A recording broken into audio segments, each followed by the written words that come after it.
right, everyone, welcome. Welcome to the Kanban Global Summit. And as Martin Aziz pointed out yesterday, the 2020, 2021, and 2022 version of the Kanban Global Summit. So welcome back. It's great to have you.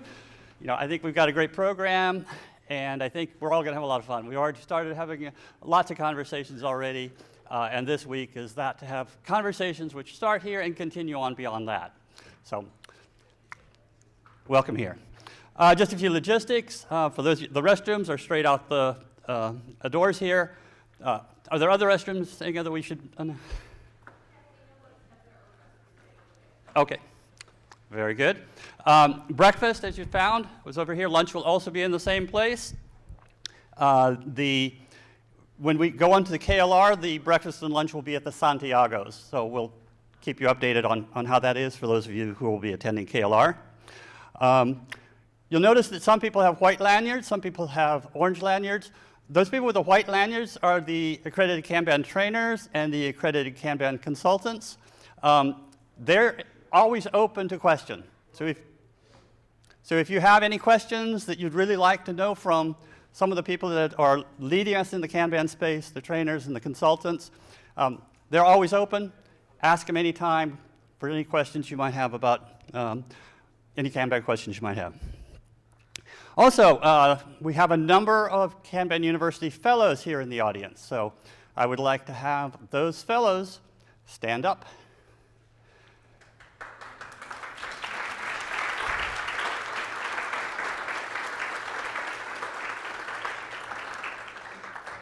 The contributions from that community and from even beyond that community has been phenomenal. This has been a community activity, and there's been so much that has been developed in our space, and I think we continue to grow the Kanban space. We have David Coffer here. David Coffer has been helping us with Kanban University marketing, and he's going to be doing some interviews. So if you would like to sign up to be interviewed, just to talk about what you think about what you've been experienced with Kanban, what you've experienced with Kanban University, please sign up at the registration desk, and the interviews are all today. Is that correct? Oh, some tomorrow as well. Okay, so very good. So there's time slots available. If we'd love to have you to hear your stories. The workshop's on Wednesday. As you've been coming in, you've been registering. You should be getting tickets. If you'd already pre-registered, those tickets are in your badge, already set for you. And so with that, and of course, I'd love to thank all of our sponsors, Kanbanize, Kego, Swift Kanban from Digite, Flomatica, Objective, Quantify, and David J. Anderson School of Management. Our hashtags here throughout the week, KGS 2022, of course, Yes We Kanban, which is a campaign we've been continuing. And if you haven't already gotten on Wi-Fi, those are the information on the Wi-Fi. With that, I'd like to turn it over to Dimitar from Kanbanize.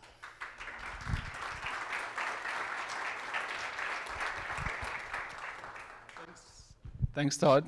Hey, everyone. How are you? I see a lot of friends. These are my slides, so let me use my slides here. I won't take a lot of your time, guys. I just want to share a perspective about Kanban with you that I find inspiring for myself. I want to share the mission and vision by Kanbanize. So what we have our vision called like, we are on this planet to help people do meaningful work, and by that accelerate innovation. And I want to focus on the last piece, innovation. I think the world, and we see it every day unfortunately, is heading not a great place. We see a lot of trouble with climate change, war, and whatnot. And I see that Kanban can be the vehicle that could help us get out of this downward trajectory. I think innovation is what we need to make the world a better place. And how can we get innovation going? This the trillion-dollar question, right? And I think innovation can happen when people are calm, not stressed, when people have enough room and enough time to actually think about important issues that they want to solve. People are intrinsically motivated to solve big problems as long as they're given the time to do so. And I think what Kanban does, and maybe we should talk more about that, is that it gives you more time. And this is the most precious resource we have. We have more time. There's one person in the room towards the back over there. If she wants to share more details, she can always do so. But I know we did a short survey with there. They are a client of ours, a big company. They save 20 million worth of time every year by just reducing the status reporting they do because they use Kanbanize. And this is not about Kanbanize, right? It's about Kanban. Kanbanize is just one of the things that helps in the whole movement. So they save 20 million worth of time by just reducing status reporting. Not to mention how much more they can save and they can improve by investing this time into improvement projects, which is a thing. So the perspective I want to share with you all is, what if Kanban helps us produce more efficient jet engines? What if Kanban can help us shift oil and energy companies to greener initiatives, which is a thing, I know for sure. What if Kanban is one of the vehicles that humanity can use to actually get out of the downward spiral? This is what motivates me to be part of this community. This is why I'm here, because I think we need to act. We need to act now. And this is how we can contribute to the whole thing of making the world a better place. And if you allow me a short personal note, Kanban as a method, as a community, as our own thing, Kanbanize, has helped me to live the best time of my life. I have a successful company, I have a great family, and I wouldn't be here if it wasn't for Kanban. So thank you all for making this a thing. Thanks to the organizers of the event, Kanban University. Thank you for being active part of it. Let's make the world a better place together. Cheers. Thank you very much. Thank you very much. So now, let's get the show started. We've got David Anderson, the founder of the movement, ready to open up the keynote. Thank you, Dave.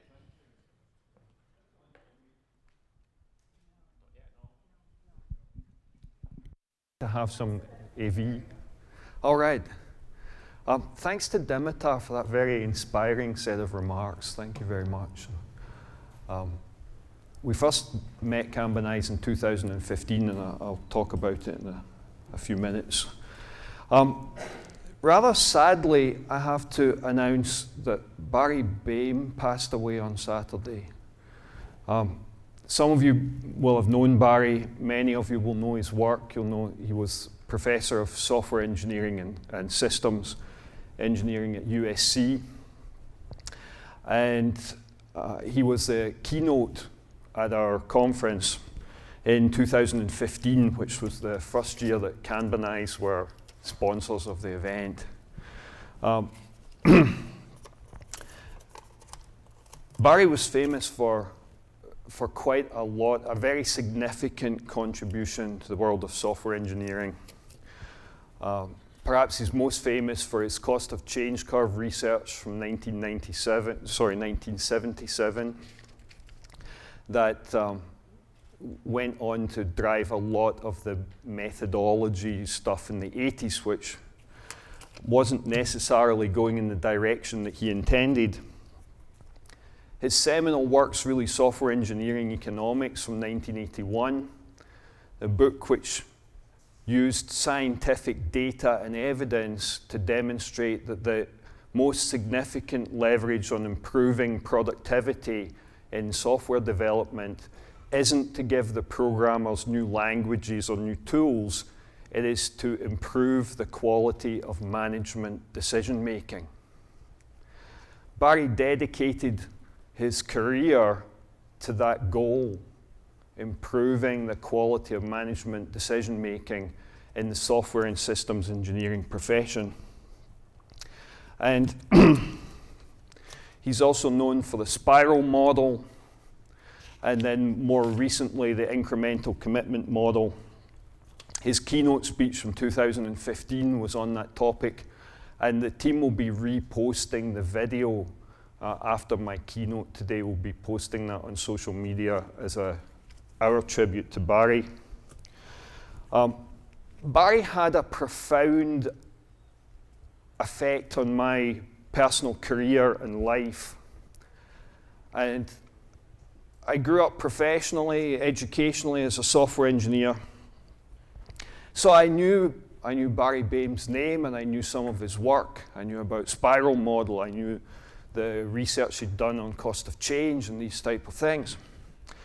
One day in 2004, I came into work at my office at Motorola in Seattle, and the top email in my inbox was from Barry Boehm.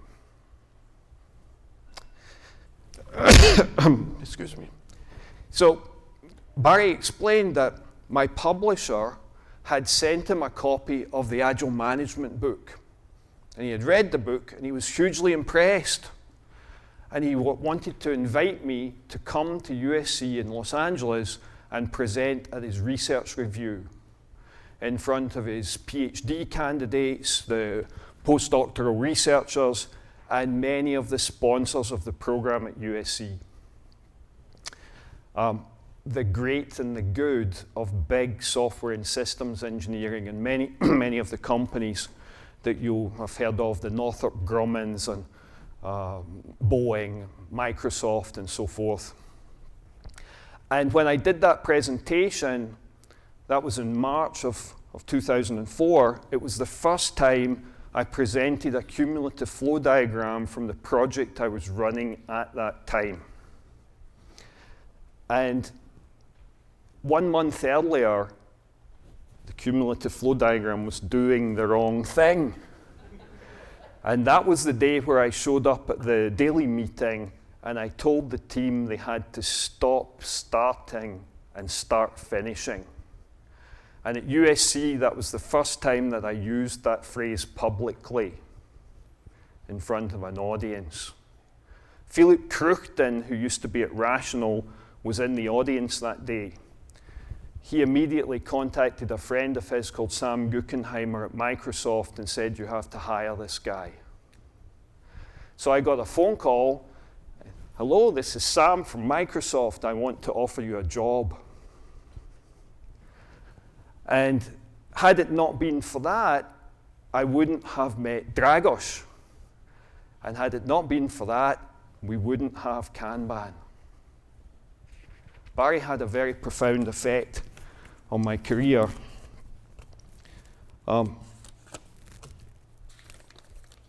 Need a few of these. The next time I met Barry was 2009. I was in Los Angeles on business randomly, and I'd emailed him, and he said, "Come over for lunch."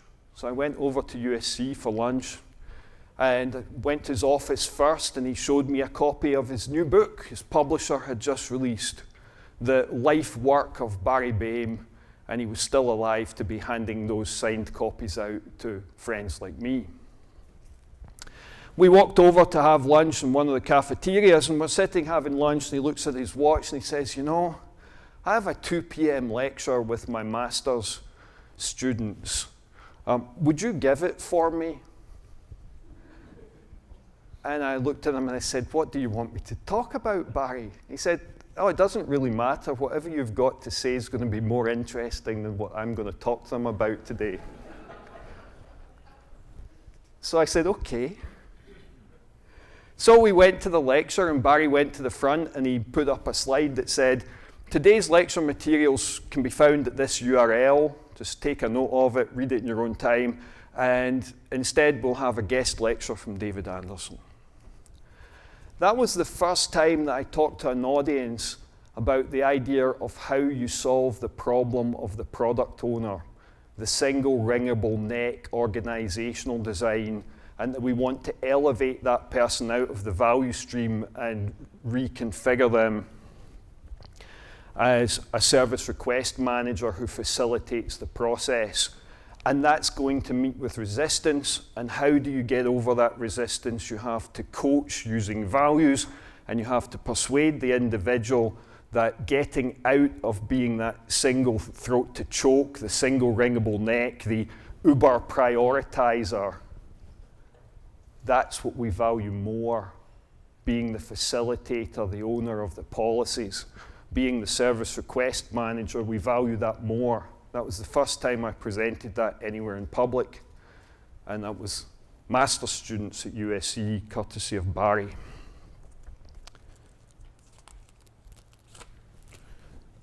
Barry was the keynote here at the conference in Miami in 2015. His talk was called Avoiding the Procrustean Bed. I'm looking at Rodrigo Yoshima because he'll understand the reference. The Procrustean Bed's also a popular favorite with our friend Nassim Taleb.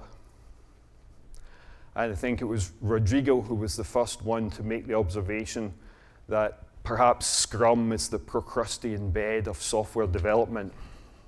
Barry was making the same conclusion, and we'll be posting that video. The last time I met Barry was in 2017. It was in Paris at an academic conference. It was filled with the great and the good from software engineering. And they were giving me an award for a paper that I co-authored with Merwin Mehta and David Raffo in 2007, a paper on lean software development, which is the paper that gave us the lean decision filter, value trumps flow, flow trumps waste elimination trumps economy of scale. What struck me at that meeting was Barry was 82 years old, and he had the enthusiasm and the energy of a 21-year-old.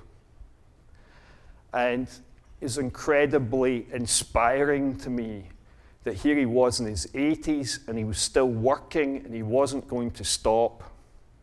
In January this year, he founded a new startup company, age 87. I think he was 86 at that point.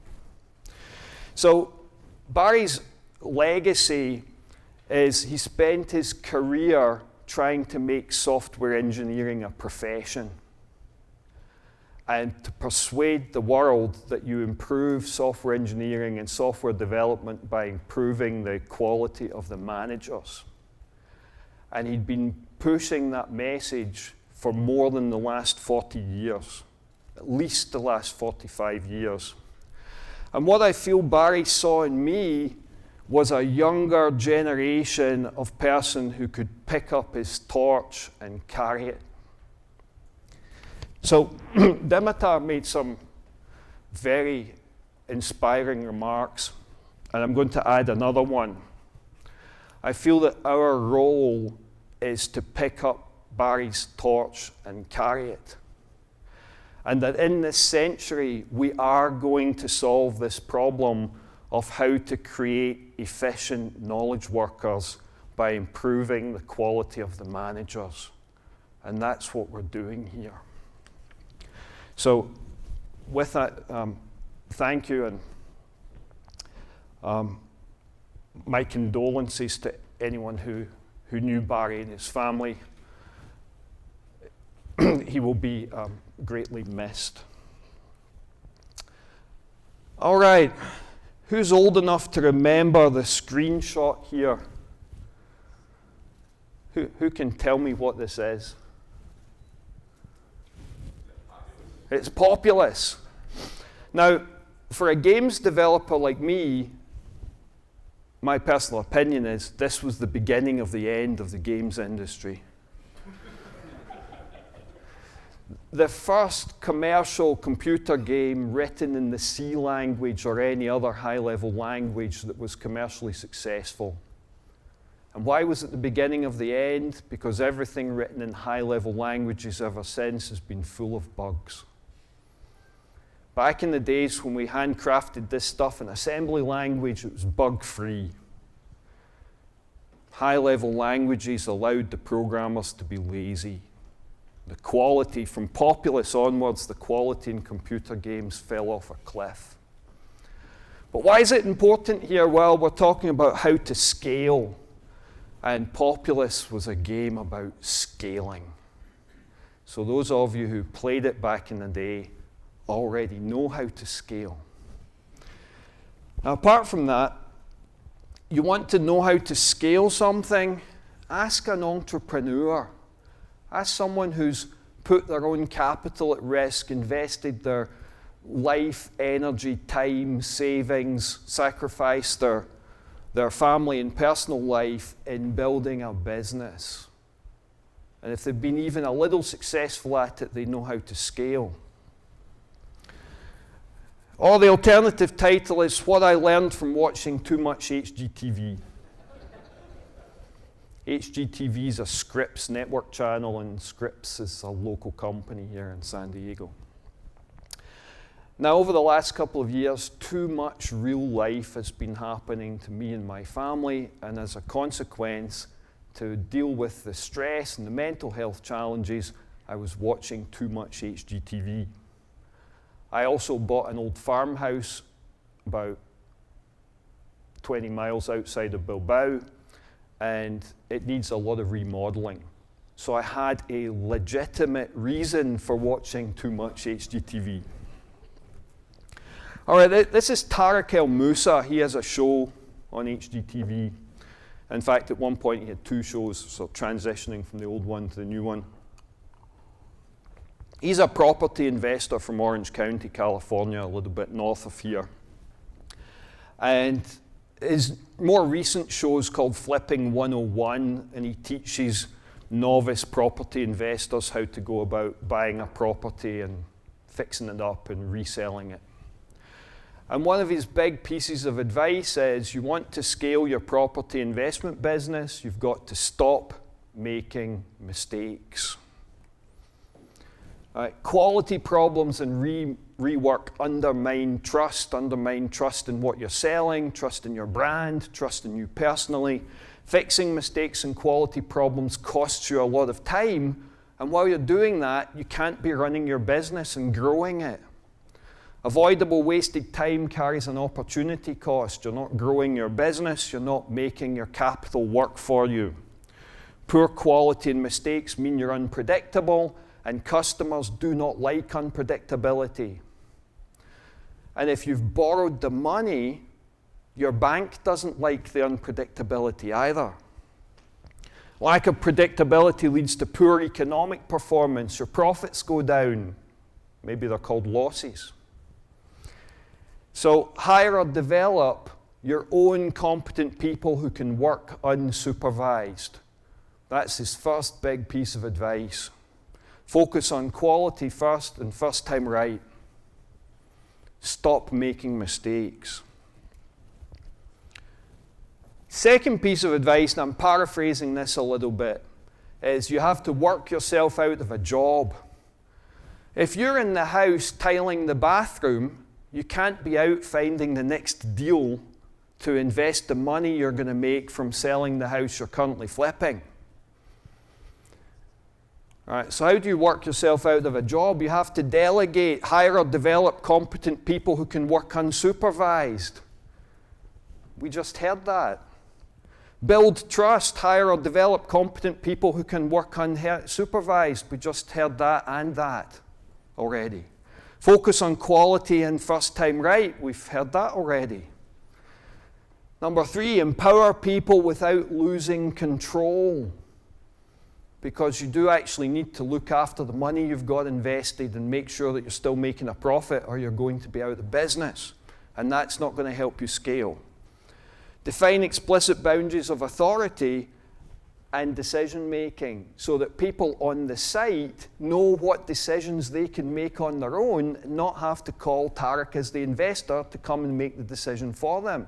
Because if he's doing that in LA traffic, he's not running his business and growing it.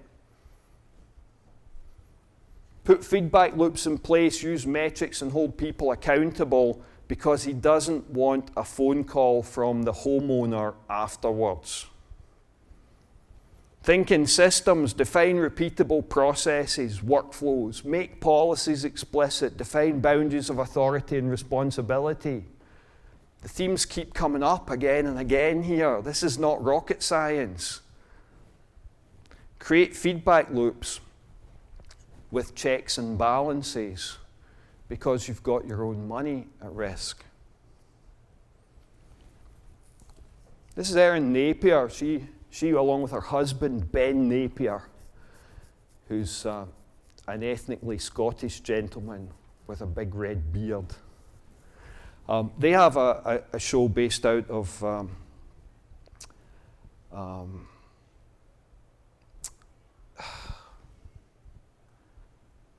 in Louisiana, but Laurel, Mississippi. And the show's called Hometown. And what they started doing was fixing up old houses in their hometown of Laurel, which is about, I don't know, an hour and a half outside of New Orleans, maybe, and encouraging people to come and live in the town. And they got pretty good at this, and people were approaching them and saying, we love what you're doing at Laurel, we'd like to do it in our little town somewhere else in America. And HGTV locked onto this and said, this is a great idea, why don't you go to another town and do your thing there for a season of shows? So they did. And people got so excited about that, they're like, can you come to our town? Well, Erin and Ben cannot scale. You can't clone them. You can't clone them and send the clones out all over the United States to help them revive small-town America. So instead, HGTV decided we'll have a campaign to revive small-town America, and we will encourage small towns to bid to be part of this campaign. And on the next round, they did 6 small towns. So now Erin and Ben have to scale. They can't do 6 small towns all at once. And when people asked Erin, how do we scale this? She said, identify your leaders and enable them. So in the small towns that bid to become part of this campaign, they looked for leadership, and where they found that leadership, they invested in it. Right, so reward good leadership with more resources, more time, greater scope, more money, more space, and more people. Amplify the leadership, encourage more of it, reward leadership with greater responsibility and more accountability. Set expectations for leaders and the roles that they play. Enable them, set people up for success. Provide the resources, training, equipment, facilities, time, and space that they're going to need to be successful. Think in systems and create an adaptive system that can learn and evolve, because you're not going to get it right first time. And then inspire by leading by example. Signal your values. The whole concept of the campaign of reviving small-town America is to put the heart and soul back in the country so that maybe people know their neighbours. There's a bit more social fabric. They're not living out in a suburb where they don't know anyone and they just drive around anonymously. And encourage the aligned behaviour by signalling the values and leading by example. All right, so that's the advice on how to scale from our friends at HGTV. For those of you who are not American, HGTV stands for Home and Garden Television. But these days, it's not much about gardens, only homes. All right, so how to scale. Summary.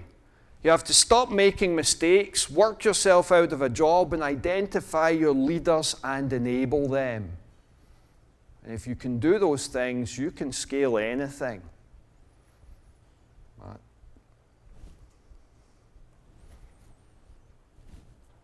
In other words, you scale by pursuing organizational and leadership maturity.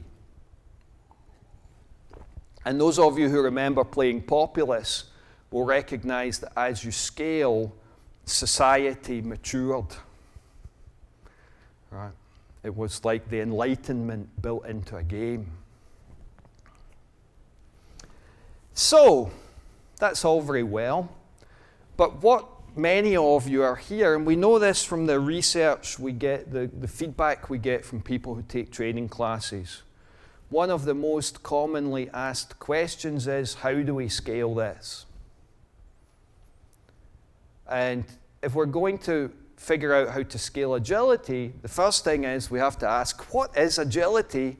And then once we know what it is, we have to apply the how to scale thinking from back here. We have to stop making mistakes, work ourselves out of a job, and identify our leaders and enable them. All right, so what's agility? Well, when I started the business in 2008, the senior leadership at BT, British Telecom, one level below the executive committee, the sponsor I was working with, said, this big Agile initiative we're running, and they were spending millions and millions on it, tens of millions. What can we as executives do to help? And the advice I gave him is now known as the Agile Decision Filter. I published it in 2009. We have to make progress with imperfect information rather than delay waiting for perfect information. You have to prefer trust over control, and you have to view work in progress as a liability rather than an asset. And if your company can do that, you have created a culture that will enable Agile methods to work successfully. And then from the paper I'd published in 2007, and the first couple of statements here really came from my co-author, Meron Mehta. Value trumps flow, flow trumps waste elimination, and waste elimination trumps economy of scale. These two things, the Agile and Lean decision filters that I published at the XP conference in Europe in 2009, basically create the framework for an Agile culture at large scale in a corporation. This is agility. Right, so organizational agility at large scale, value flows through a network of interdependent services operating with autonomy. Pursue organizational maturity. Leadership and management decision making have to happen at every node in the network, and you need feedback mechanisms, and we call them the Kanban cadences. The feedback mechanisms help you course correct as you're going along and learn and improve. All right, so value, with a little bit of detail on these things. Value flows through a network of interdependent services operating with autonomy. You need to think in a service-oriented manner and recognize that service orientation is largely scale-free. Largely, but not completely. But that's a huge benefit because it means the solution that works at one node in the network works at all of the nodes in the network. Replicating and scaling Kanban is just about doing more Kanban at every node in the network. Static method from your KMP training. Learn to identify value and urgency and how that's going to decay over time so that you know how fast you have to flow the things through your network of services.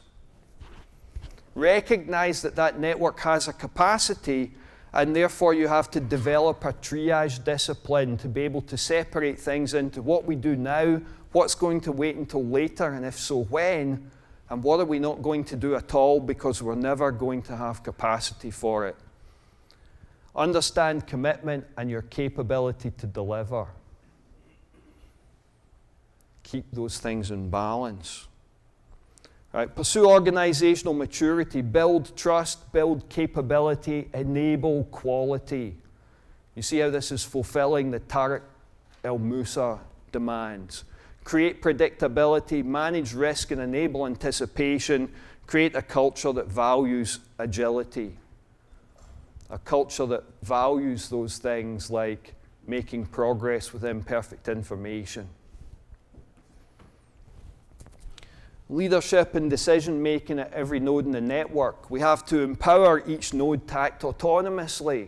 That means we need to trust people, but we also need to create the boundaries and the framework so they know the limits of their decision making. We can use the decision filters to create alignment and unity. Every node in the network, every decision they make, every action they take, it should be aligned with the Agile or Lean decision filters. And if it's not, they're going in the wrong direction. Use simple rules such as classes of service based on risks such as cost of delay to enable congruent action. A ticket shows up in your node, you know its class of service, you know how urgent it is, you know what risks associated with it. You probably, hopefully, know the customer, and you know why the customer's asked for it. And that enables each node in the network to work autonomously. This is only 3 or 4 pieces of information. It's not rocket science. Implement feedback mechanisms, the Kanban cadences, right? Use the decision filters at each meeting and review to enable agility at scale. Now, Reed Hastings at Netflix talks about how they enforce the culture and the value system at Netflix, and it's really simple. At any meeting, at any time, any employee can challenge anyone else to justify their decisions based on the company's values. And the venue for that in a Kanban environment is the Kanban cadences. Implement several double loop learning. Recognize that the cadences are for that. Some of them are for the first loop. We're not doing things right. We're making mistakes. We need to fix those. And some of them are for the second loop. We're not doing the right thing. We should be making better choices. Service delivery review and operations review, and service delivery review, options review, and strategic marketing review, right? The first loop and the second loop. All right, so how the little picture to combine these ideas: organizational agility. Value flows through a network of interdependent services. Pursue organizational maturity, leadership and management decision-making at every node in the network. And feedback mechanisms, the Kanban cadences. And then our advice from HGTV: stop making mistakes, work yourself out of a job, and identify your leaders and enable them. And how these things map together. So I know you'll take pictures of that, look at it later. So just to finish up here, summarizing all of this into some actionable guidance. When I first met Todd Little, we used to joke that every presentation needed 2 minutes of content. So here's the 2 minutes. 1, value, quality, and avoidance of mistakes. 2, commit to working yourself out of a job at every opportunity. 3, learn to view your organization as a network of services. Encourage cooperation and collaboration across your existing organizational structure. I'm going to go off the slides for a little minute here.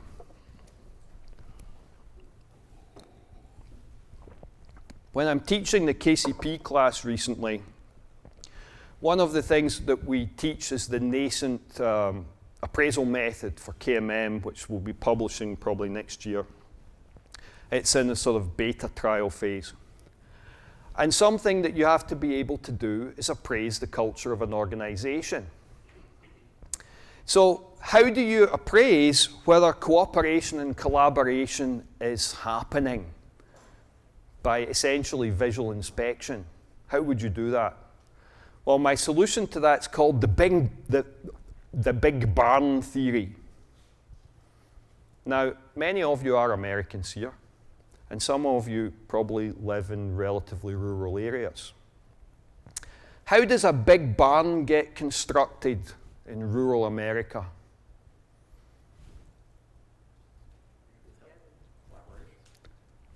People hold a party, a barn raising party, and they invite all the neighborhood farmers from the valley where they live. And they all come over, and the farmer's wife has maybe cooked up the food for the day, and they're all very well fed, and they all work together to build a big barn. Why do they do it? Why do they volunteer to help their neighbor build this big barn? Reciprocity, I love that answer. Because when it's their turn to need a new barn, they want to be able to invite everyone else over. So how do you know whether cooperation and collaboration is happening in your world? Well, imagine that you're touring the United States on horseback in the, say, mid-19th century, and as an explorer, and you ride into a valley And what you see are lots of little homesteads with little barns. The next valley, you notice that they're much bigger looking homesteads and they've got great big barns. One valley's got cooperation and collaboration happening, and it's producing larger scale and greater economic success. The other valley doesn't have any cooperation and collaboration happening, and consequently, they're all dirt poor, small acreage farmers, scraping out a living the hard way. So it's actually possible to observe these things. You don't need to send out a survey. On a scale of 1 to 5, do you think that people collaborate and cooperate here? You just look for the big barns. So now you know what next year's keynote is going to be about. Develop organizational maturity. Number 4. 5, thinking systems. Create a system of feedback mechanisms designed to drive your organization towards agility. 6, define a value system. They're known as credo. A collection of values is known as a credo. That embraces and encourages agility. Use the agile and lean decision filters.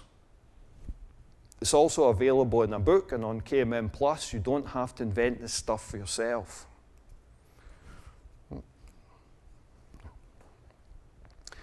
Be an adaptive leader, or at least coach the adaptive leader to disrupt the organization with just enough stress to catalyze the improvement.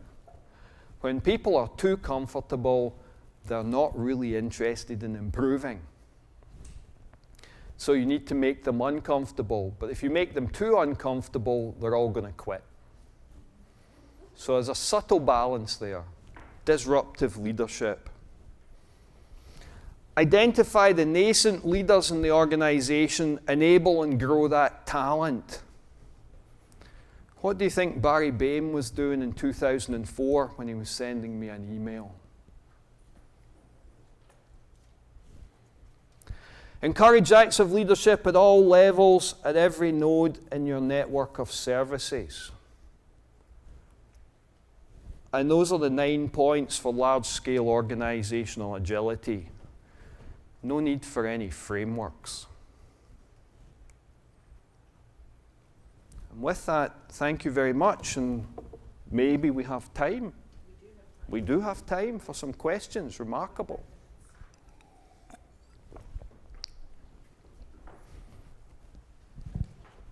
Don't be shy. Todd has the microphone. I've got a mic here.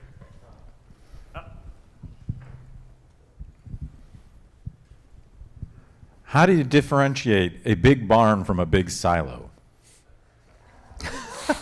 Because that's what we make. I think from the farmer's perspective, as long as his neighbours helped him build the silo, he's quite happy. The more interesting question is, what's the metaphorical equivalent of the big barn? Right. So anything with low entropy, right? Anything that's beautiful and at large scale, right? So you fly into Barcelona and the biggest landmark you can see is the Sagrada Familia, right? Which officially is not a cathedral, just a major basilica. And they've been building it for what, 100 plus years, right? It's Gaudi's designed cathedral. That does not happen without cooperation and collaboration. Airbus A380, it's another great example. The nicest commercial airliner in the sky. The most beautiful plane to fly in, and actually incredibly elegant to watch when you see it flying. So what's the equivalent of that in your organization? The big barns are the things that people can't create on their own. Perhaps Gaudi had the vision on his own, but he couldn't build the cathedral on his own. Okay, he couldn't build the Sagrada Familia on his own. So big barns are things that are low entropy examples of really great human achievement that cannot be achieved by individuals alone. What are the examples of those things in your organization? And were you able to create that without reorganizing them into some massive, big, cross-functional team in order to make it happen? That's a good question, thanks.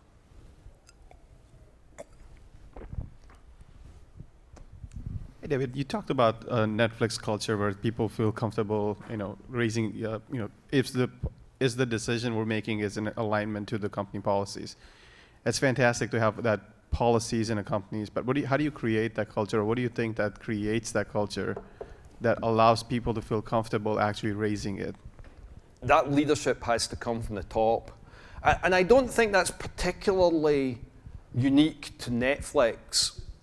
Like, it's just trendy at the moment, the Netflix culture, and Reed Hastings and Patty McCord have both published books. But that same culture was at least encouraged at Microsoft when I was there. The onboarding training on the first day at the company, they said, we have a culture of challenge.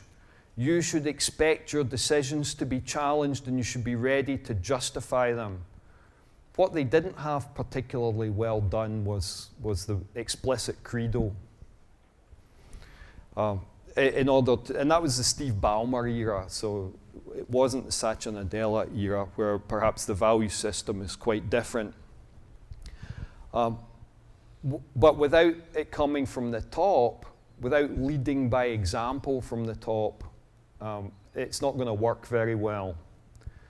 That in general, if you have a corrupt president in your country, in my head I'm thinking about South Africa under Jacob Zuma,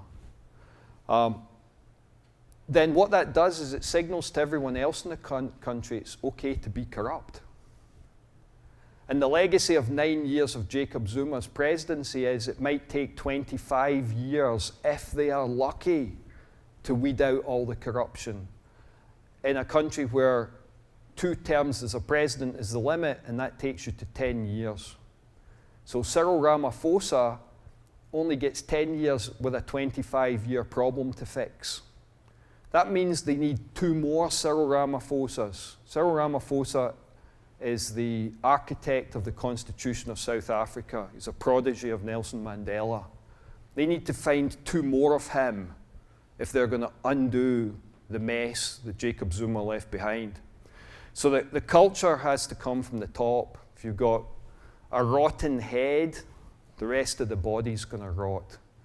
And if you want to fix the culture, it needs to come from the top. It needs to be integrity at the top. Maybe one more? My question builds on your observation about low entropy and collaboration. And if you're successful at scaling and you grow really fast, well, I've seen that just increases entropy really fast. And I wonder if there's some secret to balancing the scaling and keeping that collaboration and sort of low entropy structure in balance. So I think we need to think carefully about what we mean by scaling. You might have a really good business idea and it's terribly popular and now you've got tons of money. Or at least you've got investors who are so confident in you, they give you tons of money. And you go spend that tons of money on lots of new employees and new buildings to put the employees in. And you think you've scaled. You haven't scaled. Right? Instead of a cathedral, what you've got is a bazaar. Right? You've actually got a very large-scale shanty town. And that's not the same thing, right? So what you're observing is high entropy because it's a very large-scale, well-funded shanty town. Right? It's not the cathedral that we're thinking about. Yeah. Wow, we've got 15 minutes. Dimitar has one at the back, but there was another one over here. We'll get to you. Hi, this is somewhat my personal question is work yourself here. Work yourself out of job, right? I'm taking it personally that I go and coach different clients and do coaching, Kanban coaching to the organization. I work myself out of the job. I coach them, I train them, and they are by themselves. Then I go find next client. This is how I do. Work myself out of the job. That's a successful coaching. How do I scale? How do you scale? Then, as a coach, how do you work yourself out of the job so that you don't have to go and do the coaching? How do you replace yourself with another coach who works themselves out of the job at that client while you're off finding the next client? Right? So many of you consultants, coaches, independent, 1-2 person business, you have a client that works for a while until you've worked yourself out of a job. Now you don't have a client, now you have to spend a bunch of time finding another client. So you've got stop, go, go, stop, go, Yes. stop. Same problem for Tariq El Moussa if he's tiling the bathroom. He needs to find somebody else to tile the bathroom so he doesn't need to be there. You need to find someone else to do the coaching so you don't need to be there. Thank you.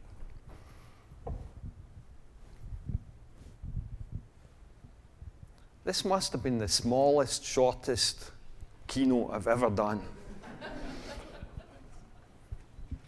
Lucky there was 2 minutes of content. David, as a software vendor, one challenge that always is on the way is we have this particular solution already. We're fine with it, and we don't need to get Kanbanized or Swift Kanban or whatever professional Kanban tool there are. So how do you see technology in your list of 9 points? Is it one small bit for each of the points, or should there be a point 10 where we say employ capable solutions for your current issues, whatever they are? Okay, so first of all, this is super meta because we've got the entrepreneur in the room who knows how to scale his own business, asking about how he helps his clients scale. So I think your first suggestion probably works better, that it's about how does technology apply to the other 9 points. So for example, can you use technology to work yourself out of a job? We call that automation. Right? Can you use technology to help create trust and empowerment without loss of control?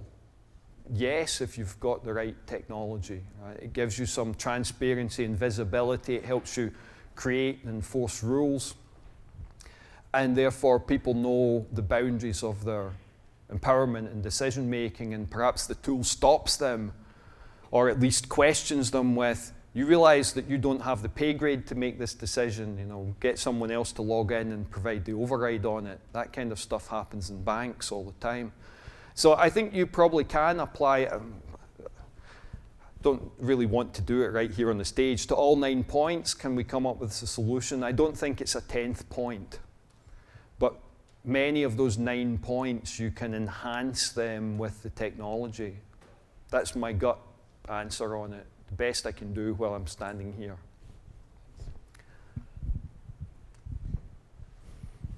Hey, David. I have a question, or a comment rather.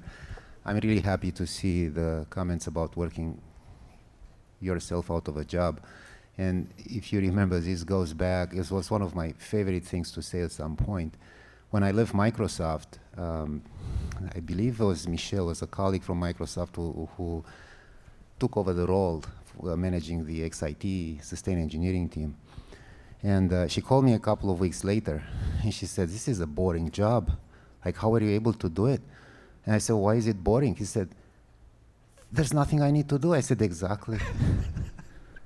And I had a passion for working myself out of the job. The next role was at Avanade, And at some point, I was director of operations, and we went from having a few people in single digits. By the time I left, we had, I think, 80 plus worldwide.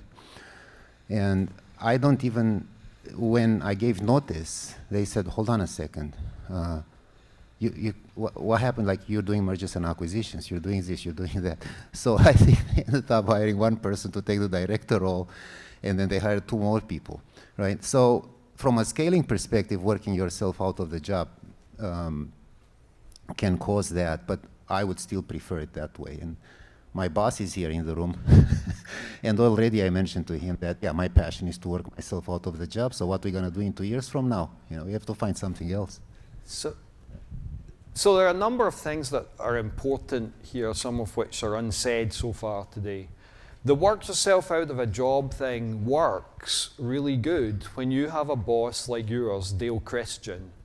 Dale was the general manager at XIT at Microsoft, and then the CIO at Avanade, and then the CIO at the Bill and Melinda Gates Foundation, and a mature leader. So when Dale saw Dragos in a relatively low position running the XIT sustaining engineering, effectively working himself out of a job, Dale rewarded him with more responsibility, greater accountability. And then when Dale moved to Avanade to become the CIO, he brought Dragos with him as the director of operations globally. That was a 3 or 4 level promotion. If he'd stayed at Microsoft to achieve that same thing, right, he'd have been there for 15 years working his way up the ladder. Instead, Dale said, this guy's brilliant, we're just going to take him and put him right in here. If you have a low maturity leader, you work yourself out of a job, you get fired. And Dragos and I have both been there. We've both suffered that fate. So there are certain conditions that need to be true. But if everyone in the pyramid is thinking, how do I work myself out of a job, then you're scaling. And ultimately, the person at the top, well, they're not going to last forever, and they need to replace themselves, right? So they need to be able to work themselves out of a job by having successfully replaced themselves. And if you follow Richard Branson on social media, you'll know that that transition's happening as he gradually replaces himself with his daughter, Holly Branson. So succession planning is part of the working yourself out of a job. And the conditions need to be there. But if you have a higher maturity organization because you've been pursuing organizational maturity and leadership development, then hopefully you have sufficiently mature leaders so that they don't fire you when you've worked yourself out of a job. Now, the second problem is, what if the company's not growing at the rate that it was previously? And you've worked yourself out of a job, and right now there isn't a promotion available to you. Well, some companies will recognize you as fantastic leadership talent, and they'll put you on a bench. They'll give you some staff position, some senior staff position, and you sit there for a while until they call you off the bench and give you the leadership position that you're ready for. And in other cases, those companies let those people leave. And they know it's part of their business model that they're always going to create more leaders than they're capable of absorbing themselves. It's part of McKinsey's business model. The ones they don't keep, they send out to their future clients, because ex-McKinsey people hire McKinsey to get advice and guidance. So I think that's the other half of it, that working yourself out of a job in a business that's not scaling, that's not growing, will cause some career stop and go, or the possibility that you have to move sideways to, out of one building into someone else's. That someone else should respect the fact that you worked yourself out of a job at the previous place, and they're going to recognize, leadership is not falling off trees. You don't just put a basket out and catch it. Everywhere I go in the world, leadership's in short supply. So when people find it, they want to hire it, they want to adequately reward it, and they want to keep it badly as possible. If they're wildly successful and they've got an abundance of leadership, then they're happy to let it go. It's great for their reputation.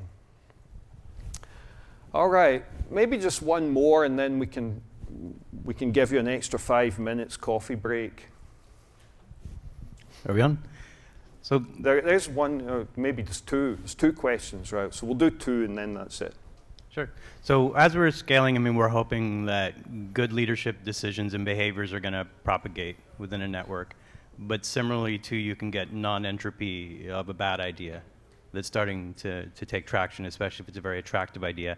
How do you see looking at that when things are being distributed and you may not see it right away until it's got a certain amount of traction? Dysfunctional metrics framework, and I could give 100 examples. Okay, yeah, I was going to ask you for an example because it was a little abstract. So the organization's getting addicted to a vanity metric and it starts spreading through your network. I think you hold that up to your credo. If things are going, they're not aligned, then you're actually not holding the decisions accountable to the value system. So if you're measuring the wrong things or you're making yourself feel good with your vanity metric, your value system's inadequate, or the feedback mechanism there is not working. The number of people I speak to, and when they explain their situation, I'll probe them with a few questions. And the first question is to find out, is there anyone who's actually accountable? And often the answer is no. And the second question is to find out, is there a feedback mechanism? And if the answer is no, well, they're running in open loop with no accountability. Is it any wonder that they've wandered off in the wrong direction? And if the answer is yes, we have a feedback mechanism, then the supplementary question is to probe for whether it's just theater. Is it simply a ritual, or are we actually holding people accountable? And when there's a gap between what we desired and what's actually happening, are we taking any action to close that gap? So the stuff that's in the presentation has to be there. There has to be a value system. It needs to be the right value system. There need to be feedback loops. People need to be held accountable. On one of your slides, you said hire or develop competent people who can work unsupervised. What if you're inheriting a bunch of people who cannot work unsupervised because the system? Believe me, I've been there. It's going to take longer. You're going to need to be patient.